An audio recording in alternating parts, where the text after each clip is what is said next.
অবাধ্য সন্তানকে বাধ্য করার জন্য দোয়া ও তদবির। সন্তান অবাধ্য হলে অভিভাবকদের মন খারাপ হওয়া স্বাভাবিক, তবে ধৈর্য ধরে পরিস্থিতি মোকাবিলা করা জরুরি। ইসলামে সন্তানকে সুপথে আনার জন্য দোয়া ও কিছু আমলের কথা বলা হয়েছে। এখানে কিছু দোয়া ও পরামর্শ দেওয়া হলো। দোয়া। সূরা ফুরকানের ৭৪ নম্বর আয়াত, রব্বানা হাব লানা মিন আজওয়াজিনা ওয়া যুররিয়াতিনা কুররাতা আইয়ুনিন ওয়াজআলনা লিল মুত্তাকিনা ইমামা। অর্থ, হে আমাদের পালনকর্তা, আমাদের স্ত্রীদের পক্ষ থেকে এবং আমাদের সন্তানদের পক্ষ থেকে আমাদের জন্য চোখের শীতলতা দান করুন এবং আমাদেরকে মুত্তাকিদের নেতা বানান। সূরা আলে ইমরানের ৩৮ নম্বর আয়াত, রব্বি হাবলি মিন লাদুনকা যুররিয়াতান তাইয়্যিবাহ ইন্নাকা সামিউদ দুআ। অর্থ, হে আমার পালনকর্তা, আপনার পক্ষ থেকে আমাকে পবিত্র সন্তান দান করুন, নিশ্চয়ই আপনি প্রার্থনা শ্রবণকারী।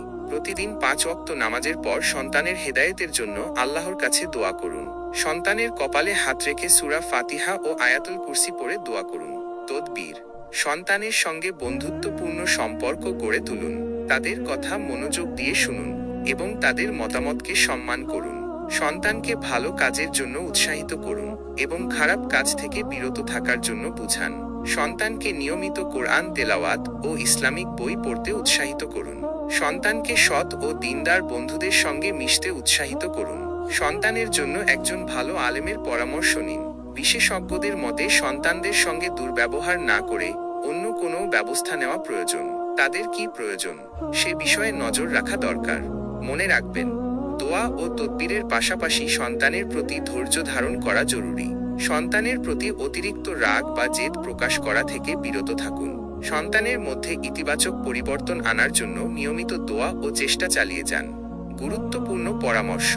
সন্তান অবাধ্য হলে প্রথমেই রাগ না করে শান্তভাবে তার সঙ্গে কথা বলুন। সন্তানের সমস্যাগুলো বোঝার চেষ্টা করুন এবং তাদের সমাধানের জন্য সাহায্য করুন। সন্তানের সঙ্গে বন্ধুত্বপূর্ণ সম্পর্ক বজায় রাখুন এবং তাদের প্রতি ভালোবাসা ও স্নেহ প্রকাশ করুন। সন্তানের ভালো কাজের জন্য তাদের প্রশংসা করুন এবং খারাপ কাজের জন্য তাদের মৃদুভাবে তিরস্কার করুন। সন্তানকে নিয়মিত ইসলামিক জ্ঞান দিন এবং তাদের নৈতিক মূল্যবোধ গড়ে তুলতে সাহায্য করুন। মনে রাখবেন, সন্তানকে বাধ্য করার জন্য দোয়া ও তদবিরের পাশাপাশি তাদের প্রতি ভালোবাসা ও ধৈর্য ধারণ করাও জরুরি।